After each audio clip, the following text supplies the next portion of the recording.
It was a summer holiday I'll never forget.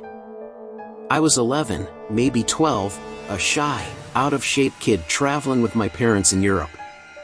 We had just spent 3 days in an amusement park in Tarragona, Spain. It was late, and the only part of the park still open was the Mediterranean area, where a spectacular show with fountains, lights, and fireworks was about to start. My parents were exhausted and dealing with the information desk. Feeling the urge to use the bathroom, I asked my mom where it was. She pointed me towards the edge of the Mediterranean area. I wish I had waited for my dad, but I didn't. Alone, I navigated through the bustling crowd to the bathroom. Inside, I noticed a man staring at me. He was tall, maybe 6 feet, well-built, with a shaved head, wearing a gray hoodie, dark jeans, and black leather boots. He looked out of place, like someone you wouldn't expect to see at an amusement park. As I finished at the urinal, I realized he wasn't just staring, he was watching me. He tried to grab me, but I dodged his hand, making a whimpering noise. The bathroom was crowded, but no one noticed.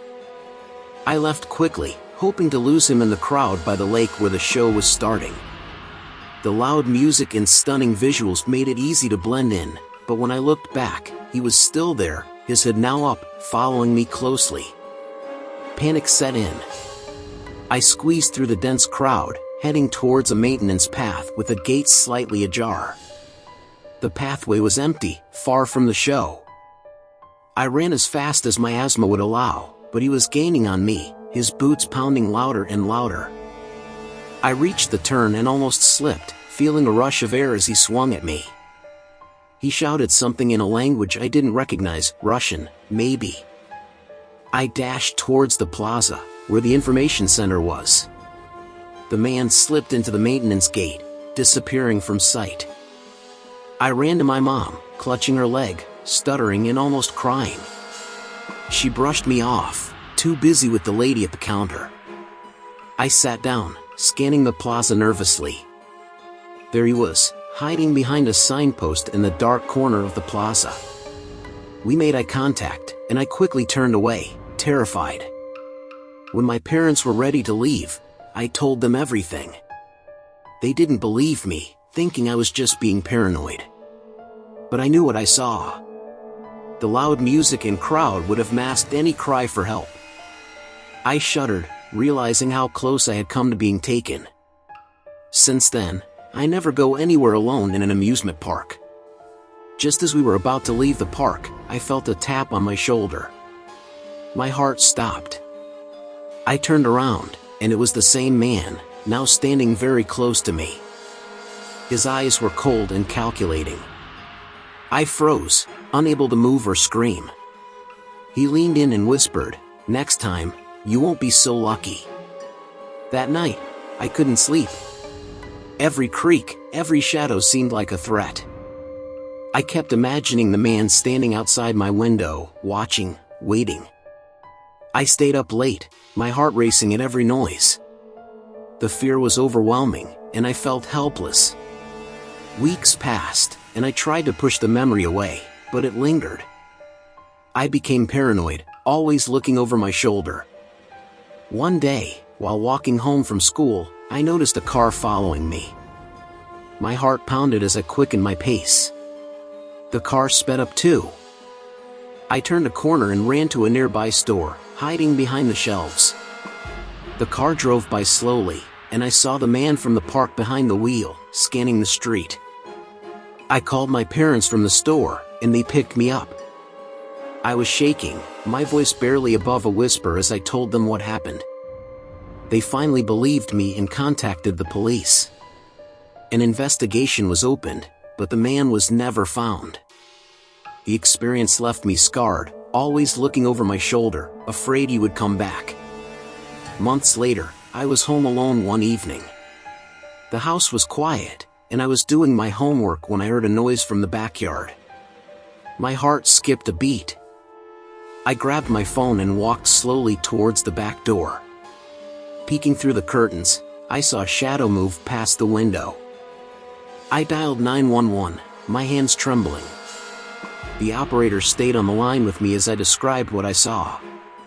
The police arrived quickly and searched the area, but found nothing. They assured me it was probably just a stray animal, but I knew better. I could feel his presence, lurking in the shadows, waiting for the right moment. The fear consumed me, affecting every aspect of my life. I stopped going out with friends, afraid he would find me. My grades slipped, and I barely slept. The man had taken over my life, even if he wasn't physically there. One night, I heard footsteps outside my bedroom door. I was too scared to move, too scared to breathe. The door handle turned slowly, but the door didn't open. The footsteps retreated, and I lay awake, trembling until morning. I couldn't take it anymore. My parents decided to move, hoping a new start would help me recover. The move helped, but the paranoia stayed with me. I was always looking over my shoulder, always on edge. It took years before I could fully relax again, and even now, I still have moments of intense fear when I think back to those terrifying days. Enjoying the chills? Hit subscribe, or else you might find yourself alone in the dark with a stranger watching your every move. When I was about 7 or 8, my family went on holiday to Gran Canaria. We spent a day at a huge water park outside Puerto Rico. The park was divided into 4 sections, each with multiple slides. My parents wanted to try the biggest slides and left me and my younger brother with my uncle by the kids' pool. I decided to venture to the medium slides, which were within sight. After some time, I returned to the kids' pool but couldn't find anyone. Panic set in. I wandered towards the big slides, looking for my parents. A kind-looking English man, a bit chubby but not overweight, approached me. "Are you okay?" he asked. I remembered my mom's warnings about strangers and told him I couldn't talk to him. Minutes later, he appeared again, offering to buy me popcorn and a drink. I refused, heading towards a lifeguard. The man followed, telling the lifeguard he was a family friend. The lifeguard didn't believe him, recognizing my scared expression, and walked me back to our loungers, where my parents had returned. My mom was upset, and later I understood why. Earlier that year, a girl had disappeared in Portugal, and the news had everyone on edge. I realized how lucky I was to escape the man's intentions. As we were leaving the park, I saw the man again, this time lurking near the entrance. His eyes followed us as we walked by. I couldn't shake the feeling that he was watching our every move. My heart raced as we hurried to the car.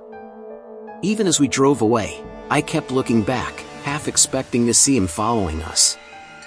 That night, I had nightmares about the man.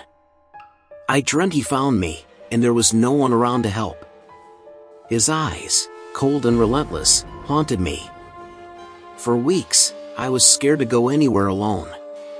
The fear that he might find me again stayed with me, a constant reminder of how close I had come to real danger. Months passed, but the fear lingered. One day, I received a message on my phone from an unknown number. It was a picture of me at the water park, taken from behind. The caption read, "Miss me?" I felt my blood run cold. I showed my parents, and they contacted the police, but nothing came of it. The man had disappeared, but the threat felt ever-present.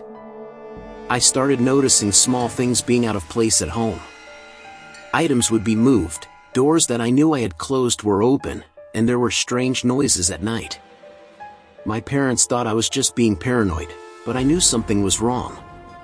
One night, I heard footsteps outside my bedroom door. I was too scared to move, too scared to breathe. The door handle turned slowly, but the door didn't open. The footsteps retreated, and I lay awake, trembling until morning. Liking these true tales of terror? Let me know in the comments and stay safe from the creeps out there. 5 years ago, at 15, I went on vacation with my parents and their friends, who had a daughter 4 years younger than me. One day, we visited a water park, and I was tasked with looking after her. We had a blast, trying different slides and attractions. While waiting in line for a popular slide, two men in their 50s behind us started laughing at our conversation. At first, we smiled politely, but then their comments turned creepy. "Those bikinis are nice," one said loudly. "Maybe we should ask them to join us." I glanced back, horrified to see one of them touching himself. My friend, confused and scared, looked to me for guidance. I told them my dad was nearby, scanning the area to sell the lie.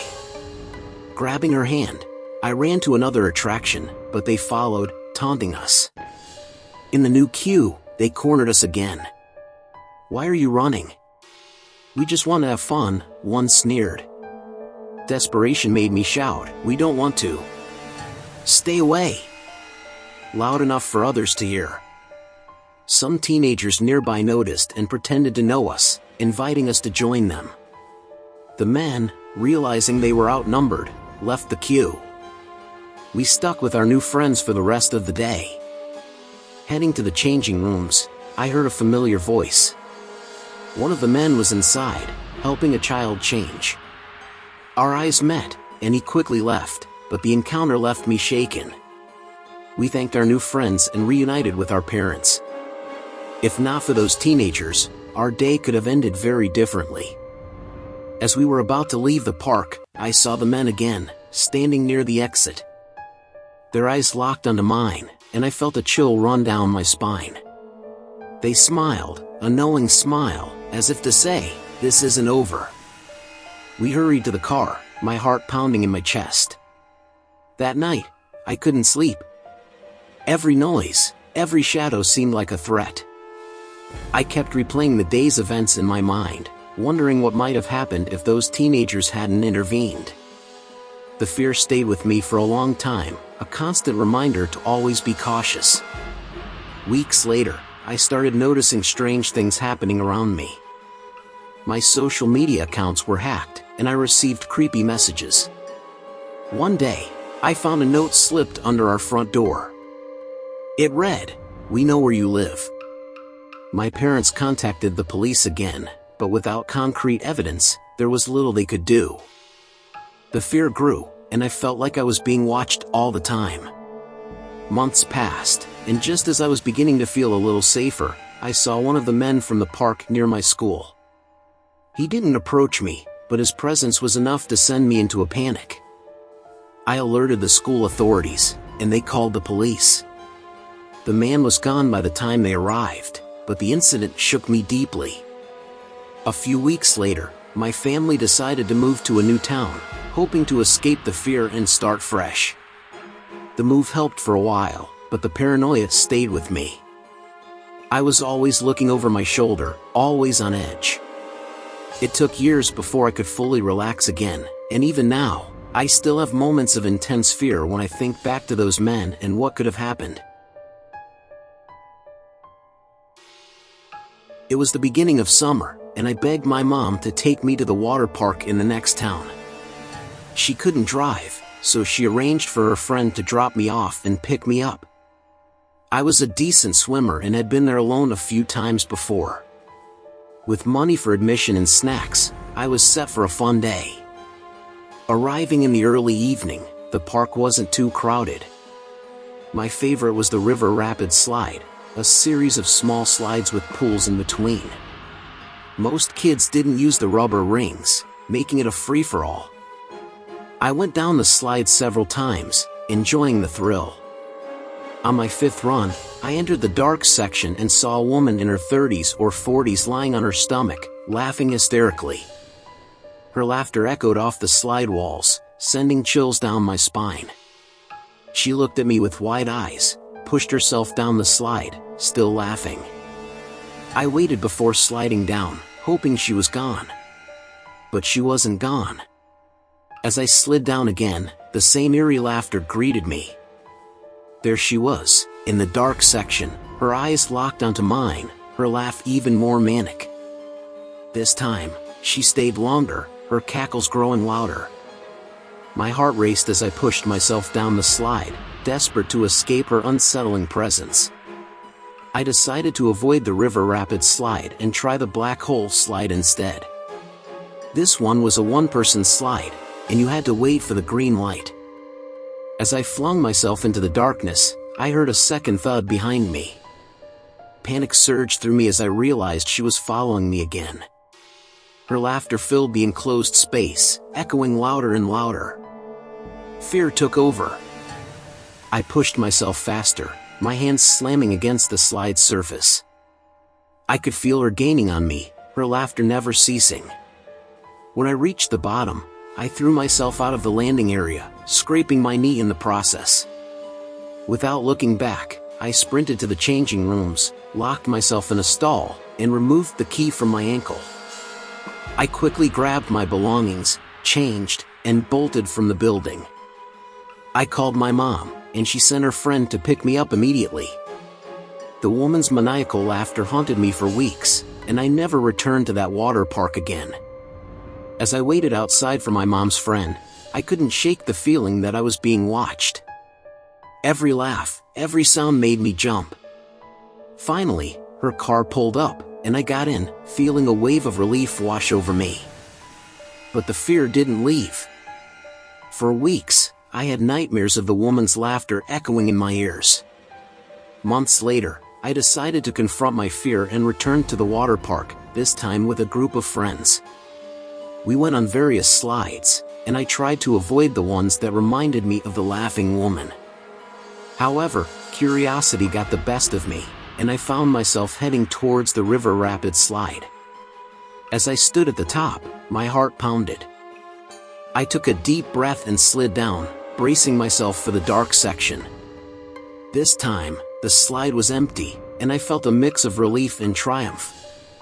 But as I exited the slide, I heard it, her laugh. I froze, looking around, but saw no one. My friends called out to me, snapping me out of my trance. I never spoke about the incident to anyone, but the woman's laugh stayed with me, a haunting reminder of that terrifying summer. Years passed, and I moved away for college, hoping to leave the fear behind. One day, while studying in the library, I heard it again, her laugh. It was faint, but unmistakable. I looked around, but the library was nearly empty.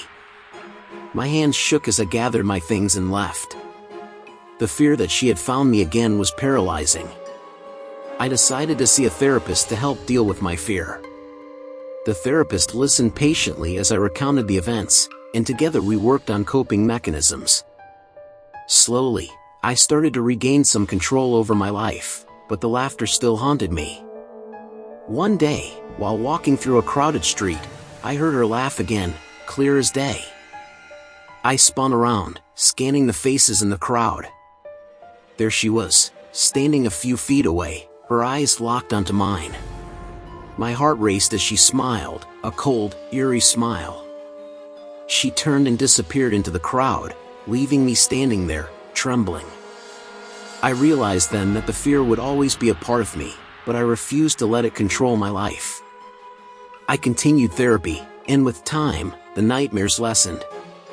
But every now and then, in the quiet of the night, I still hear her laugh, a chilling reminder of that summer at the water park. Scared yet? Subscribe and get more stories that'll keep you on edge.